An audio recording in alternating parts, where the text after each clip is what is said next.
What is a part of history have you been a part of or witnessed?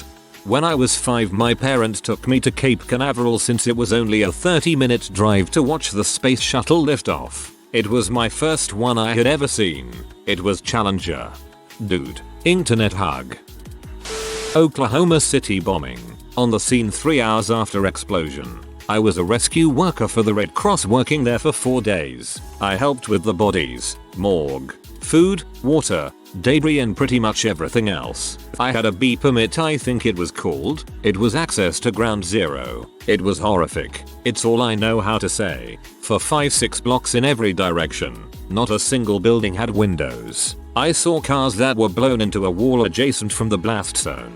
A few of them were fused together in a twisted metal figure. Blood was everywhere. I've never seen so many grown men bawl. I couldn't stop crying myself. Looking back, it was a mini 9/11. Part of me was glad to have had that experience, but I wonder really if it was the worst thing I could have done. I watched the World Trade Center fall from my classroom in Brooklyn. I was teaching 7th graders at the time and listening to it being broadcast on Hot 97 while watching out my window. When the first one collapsed, at first we didn't understand what was happening because of all of the smoke, but then heard the radio saying the tower is falling. It's coming down. I don't think it's there anymore. The space shuttle as it exploded high in the atmosphere, just saw it cease to have a single trajectory, knew it was not good. My homeroom teacher blew up on the space shuttle, and I stood on 5th Ave and watched the first plane hit on 9/11. I pretty much feel like I don't need any more goddamn history in my life. You had Krista as your homeroom teacher. Wow man. Walked through a tunnel in France once and saw the aftermath of a bad car crash. Then our ferry was delayed for some reason and, once we got back to England, we discovered that we'd seen Princess Diana's car. Hard to feel part of history when you're 5, though. I watched the implosion of the old Canberra hospital, Canberra being the capital city of Australia. Implosion went very wrong and became an explosion. A girl was killed 200 meters from me. Turned out to be my best friend's cousin. Only really history in Australia, and only really known in Canberra act. History is fricked. TL. DR. Watched an old building get blown up that killed my best mate's cousin. As an Australian I had never heard of this event before, and I'm from NSW with family in Canberra. Granted I was only 4 when it actually happened. Was present when the Berlin Wall was brought down. American and my dad, Chair Force, was stationed in Germany at the time. I still have some really big chunks of it we got that are covered in graffiti. I was there too. Similar situation with my dad being in the military. I was in DC during the sniper attacks. Going out to run errands was terrifying. We would sprint into the grocery store from the car, squat next to my car while pumping gas and mainly just try to keep these excursions out of the house to a minimum. Everybody was suspicious of white vans but truly had no idea where these gun blasts were coming from. One day while walking out of the post office, a passing car backfired and everyone immediately hit the ground or ducked behind a wall. There were checkpoints set up in differing spots stopping vehicles and questioning occupants. It really was a scary summer. There's a new book called Gone that captures the weird panic of the sniper attacks really well. That was just a crazy time.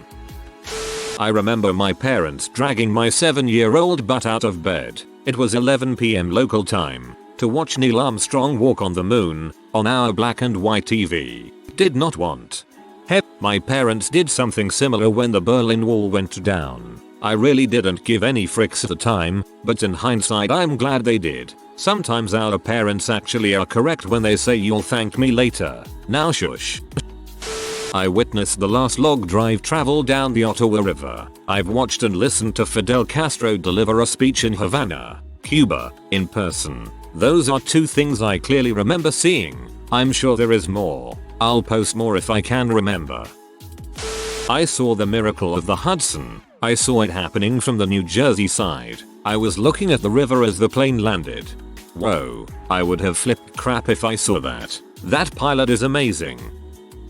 The gasoline shortages of the 1970s. Stations had red and green flags they'd place out front to indicate whether or not they had gas. People were running out all the time. People were getting shot. It was insane. I remember watching TV back around that time when Walter Cronkite, I think, said that gasoline might go as high as $1 a gallon. Parents said that's crazy talk. I saw the Challenger explode. I was walking back from the office to my classroom in junior high, saw this weird flash of light, didn't think anything of it at the time, and about 5 minutes later the announcement was made that the ship had gone up.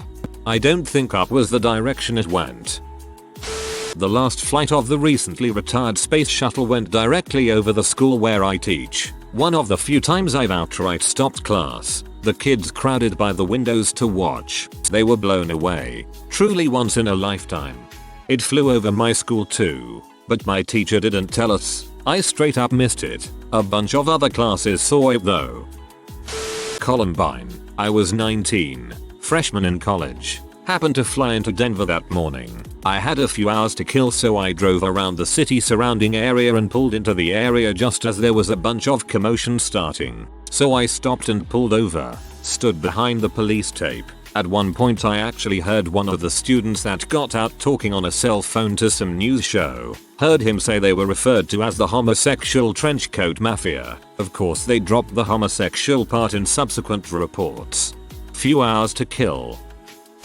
I was in Harbin, China on the 7th of May, 1999 when NATO bombed the Chinese embassy in Belgrade, Yugoslavia, which resulted in the deaths of 3 Chinese reporters and outraged the Chinese public. I was on a study abroad program at Harbin Institute of Technology. They locked us in our dorms that evening because of huge anti-American protests throughout campus and Harbin city. All of us study abroad kids had Chinese roommates, so we thought we were in for some long awkward nights, but all of the Chinese students that lived with us were super classy, very protective of us, and were only concerned about our safety. The other students on campus were not so kind. We were spat on and yelled at on the way to the cafeterias in the weeks following. No violence though. There was a vote if we wanted to end the program early, but we all decided to stay.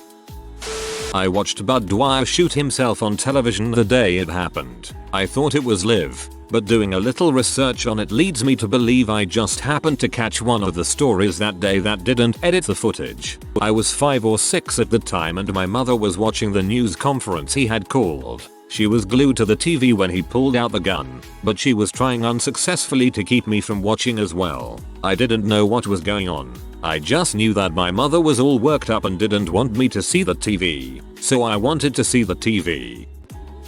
I was in the streets when the second plane hit, and when the first tower fell, ran for my life and didn't stay to watch second tower fall.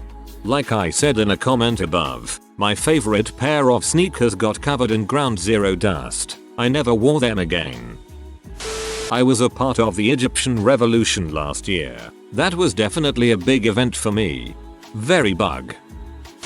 Friends and friends of mine barely made it over the 35W bridge collapse in Minneapolis, MN. My aunt and her SO were just minutes over the bridge, and my brother's good friend was the last one to drive over the bridge without getting hurt. It was horrible, waiting to hear back from my aunt to see if she was alright when we watched on the TV as cars were turned over in the river, knowing people were dying right in front of us. I would have never thought that something of that caliber would happen in MN, let alone to people I care about.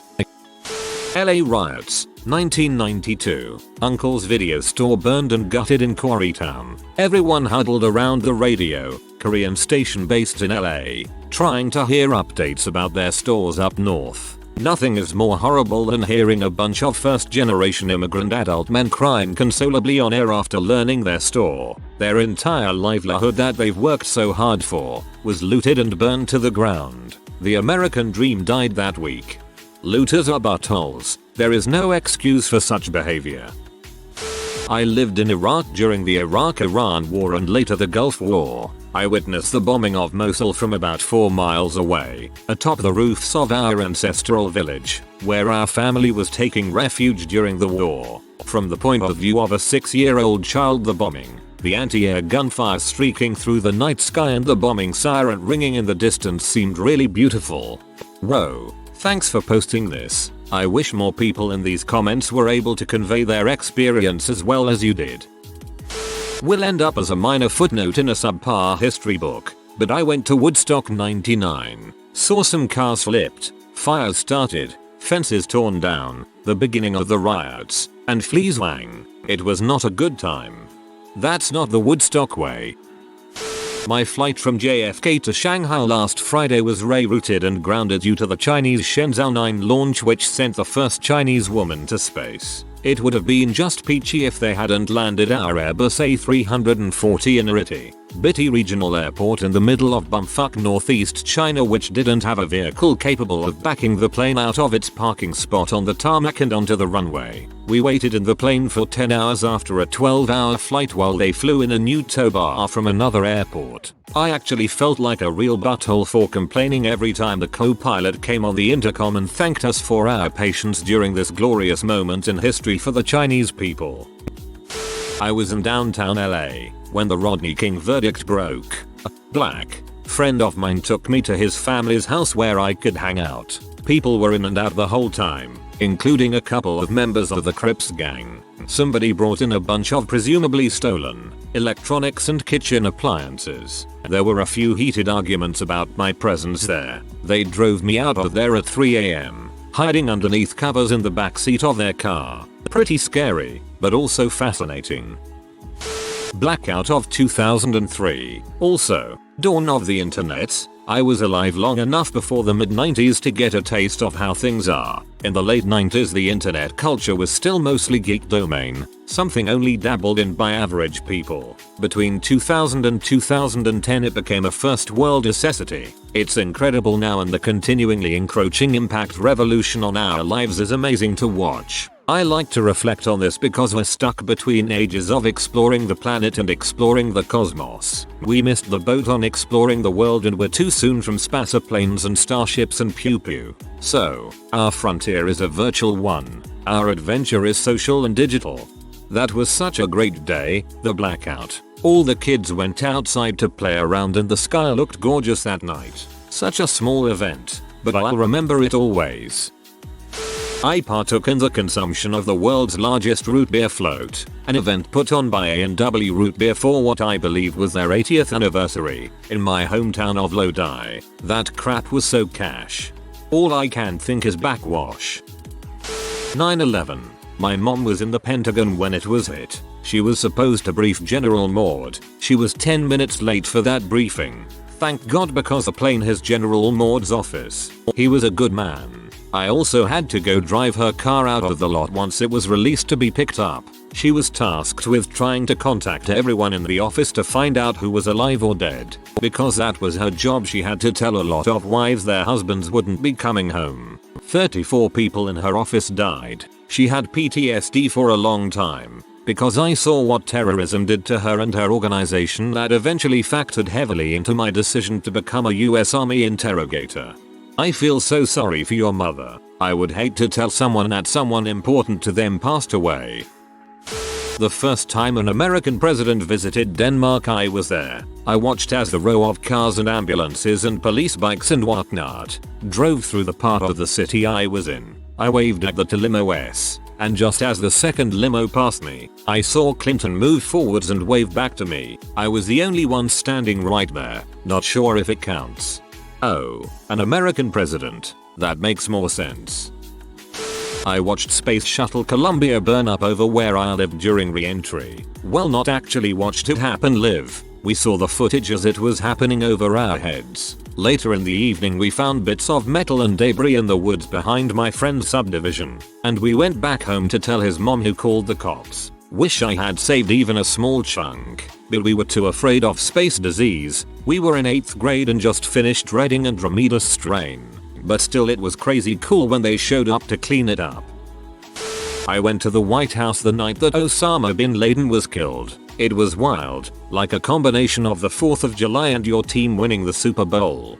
I found the reaction to his death strange. I understand that he was an evil man, but the way people actively celebrated the death of another human being just doesn't sit right with me.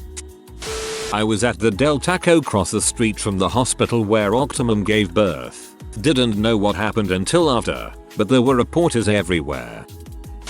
Grew up with Matthew Shepard. I was working 2 doors down when he was lured out of the bar by the buttholes who beat him, tied him to a fence and left him to die. I also lived in Laramie during media onslaught and went to his funeral in Casper, that was picketed by Westboro Baptist Church.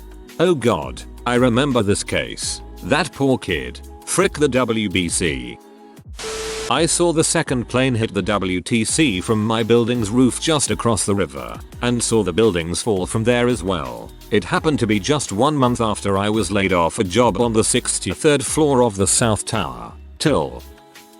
Bucharest, Romania 1989 to 1990. I was about 5. My parents came and picked me up from school and said we got to get as far away from downtown as possible. By the time we got home to pack, people were getting dragged, beaten and killed around us. We managed to get away with damage to the vehicle, but seeing young people fight for real freedom, as real as it gets in a revolution, changed me as young as I was, and I'm glad I saw it. Unfortunately, as all revolutions, it stops halfway when the new people seize power.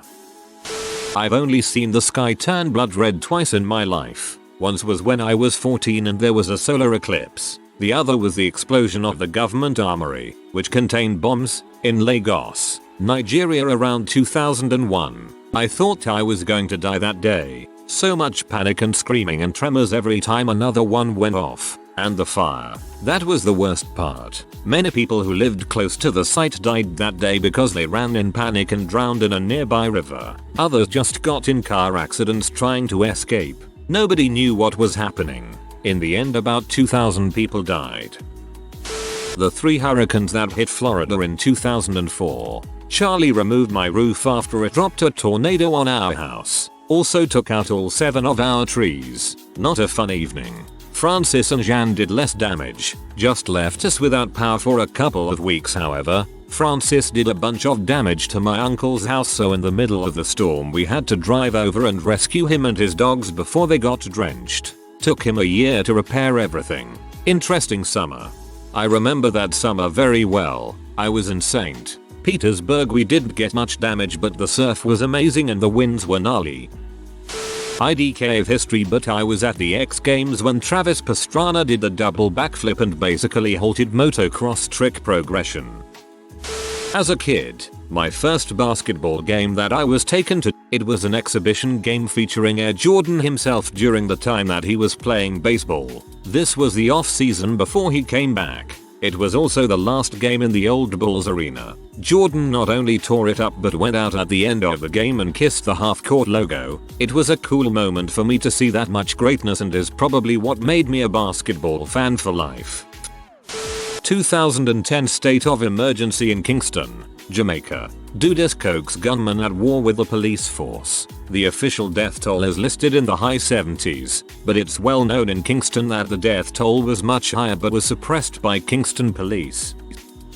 Took part, as a white teenager, in several illegal, and a few legal ones after laws changed on a lot of things, anti-apartheid marches, and joined the ECC, end conscription campaign, whilst still at school. I was somewhat of a social pariah for my last years at school. I live in downtown Toronto, and went to high school in even more downtown Toronto. During the G20 madness, I graduated. When I got off at the school's nearest subway station, police were searching youths' bags. They didn't search me because I was all dapper for graduation, but yeah, that was freaky. Oh man, I remember that. The crap was insane. I was in front of the White House the night Obama won the election. I've never seen so many people so happy and don't know if I ever will again. People were dancing in the streets and standing on top of each other's shoulders in the middle of the mob. Random people would hug you and kiss you. Some people were crying with happiness. I saw people form an impromptu brass band and play down the street. You could hear the singing of na na na na na hey hey hey goodbye from blocks away, along with chantings of we did it. I don't care who you voted for. That was beautiful. Chantings of we did it. I can only think of Dora. I was born in 1991 in Bosnia. We fled to Croatia and later on to Holland. Guess that means I was part of the war even though I don't remember much. Our house was burned by our Muslim friends' neighbors because we were Catholic. War really fricks things up and makes people do horrible things. Born in 1991 in Bosnia as well. We fled to Hungary though, then here to Canada. My family had similar bad experiences, mostly with Serbs because we were Muslim. I feel you though. I have no photos of me before the age of 7 because we had to leave everything behind. This is kind of lame, but I think it is really interesting. I went to a Catholic elementary in middle school when Pope John Paul II died and they began the process of electing a new pope. That is all we watched in my classes. It was either 6th or 7th grade, so we easily could have been learning something. I distinctly remember my English teacher not giving us our spelling test for 3 days, and all 3 days we watched TV coverage from the Vatican. Finally, after a few days of this, the white smoke appeared and the new pope had been elected. My English teacher started crying. Another teacher came in, she was crying. All the kids in my class didn't really that much. We just found it funny that teachers were crying. I look back on this now and think, why the frick did my parents send me there? You could have been learning that it actually could have, not could have. If you are new to the channel, you can subscribe. I publish new videos every day. Until then, check another video.